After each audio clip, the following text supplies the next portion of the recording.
Fintechs are causing huge disruption in financial services and banks cannot afford to ignore them. Good partnerships are the way ahead, says SAP's Global Head of Banking, Falk Rieker, in this next chapter. We finish by reviewing the essential ingredients for banking successfully in a digital world. So, Falk, the financial services industry is being disrupted, it's being impacted by fintechs. What should banks be doing about that? No, it's interesting to see how banks deal with fintechs at this point in time. Some are actually competing with fintechs, some are even ignoring them. We actually believe the best way to deal with fintechs is to partner with them. And let me tell you why. Banks on the one side need faster go-to-market. They need to speed up their time to innovation.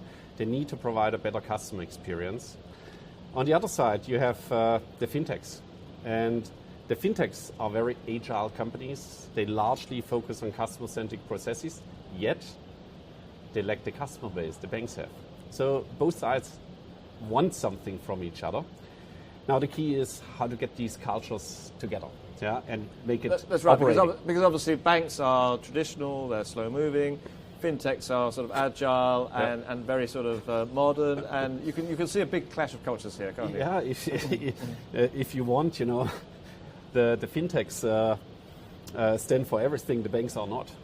Exactly. But I think therein lies a chance as well, because there is no doubt that banks have to start innovating faster, and if they can't do it themselves, they need to make up their mind if they can partner with someone.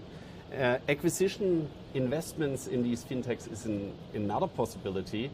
But it all starts with getting to know each other and finding a way how you intelligently cooperate and collaborate with these fintechs. Okay. Now, there's an awful lot of fintechs out there, isn't there? So how do you know you're picking the right one to partner with? Very good question. I think the first thing is you need to know what you want to do. That means which are the areas you're really looking for, fintechs to complement your own development force and your own product offering. That could be the lending space, that could be the payment space, that could be around securities, trading, treasury, trade finance. So depending on your priorities, you pick a field and then you have to do the research. And one thing is obviously what are the kind of innovations these fintechs bring to the table. The other thing is obviously their location. The fintechs in its nature are very locally driven. There are only a few which really have a global scale at this point in time, and you need to take that into account. All right. And what sort of stage of fintech development should you get involved in? Should you get involved, at the start of the idea or when the product's been developed? Because you don't want to get in too early, but on the other hand, if you get in too late, you're going to miss the boat, aren't you? Yeah, I think that is everyone's taste, so choice.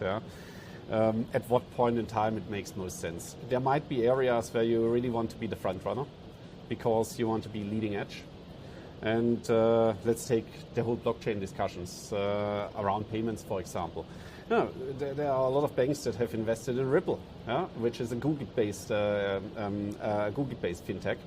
So they decided, obviously, there is something, and we want to be early in the game. And then there are obviously other areas which they don't consider as strategic, and they are more on a, let's wait and see, and then at a later point in time, jump on the train. Okay.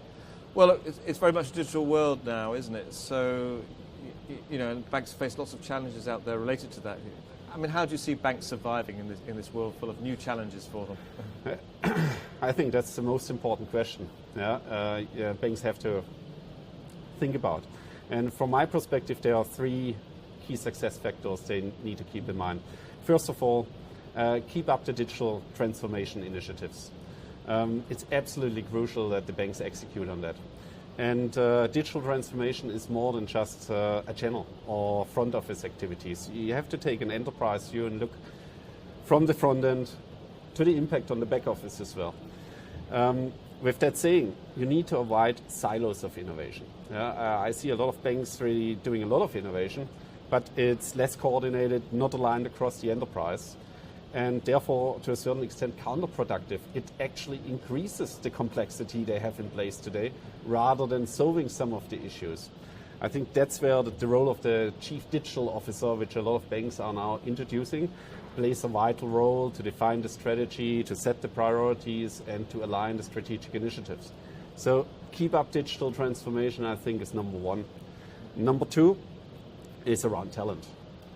I think banks always had a strong desire to hire the best, especially on the business side and the sales side. Yeah? But the best is different now. Yeah. The best is different. In the digital world, you need to have technical experts that enable your digital strategy.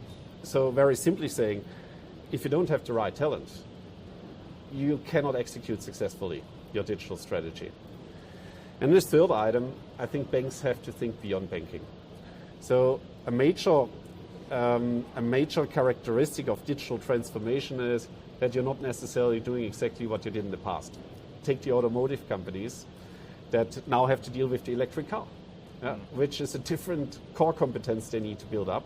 But if they want to be in the business in the future, they need to build up fintech, technology expertise, because for the electric car, the technology is more or less the most important decision criteria. So now translate that to banks. What means beyond banking?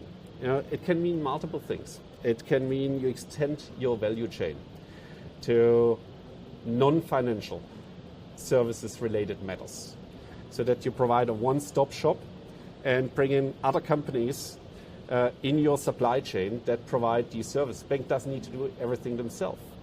It could be an e-commerce platform where you enable business between your corporate customers and your retail banking customers. Or it can be as simple as extensive personal finance management and analytics for retail banking customers. So there are a lot of ideas, I think, the banks can learn from other industries, which they need to be adopted to be successful. So they just need to be very open-minded, it seems. Exactly. So the world in the future is a different one. And the good news is, if you look a bit left and right to other industries, you actually can steal a lot of ideas. Thanks very much, Falk. Thank you.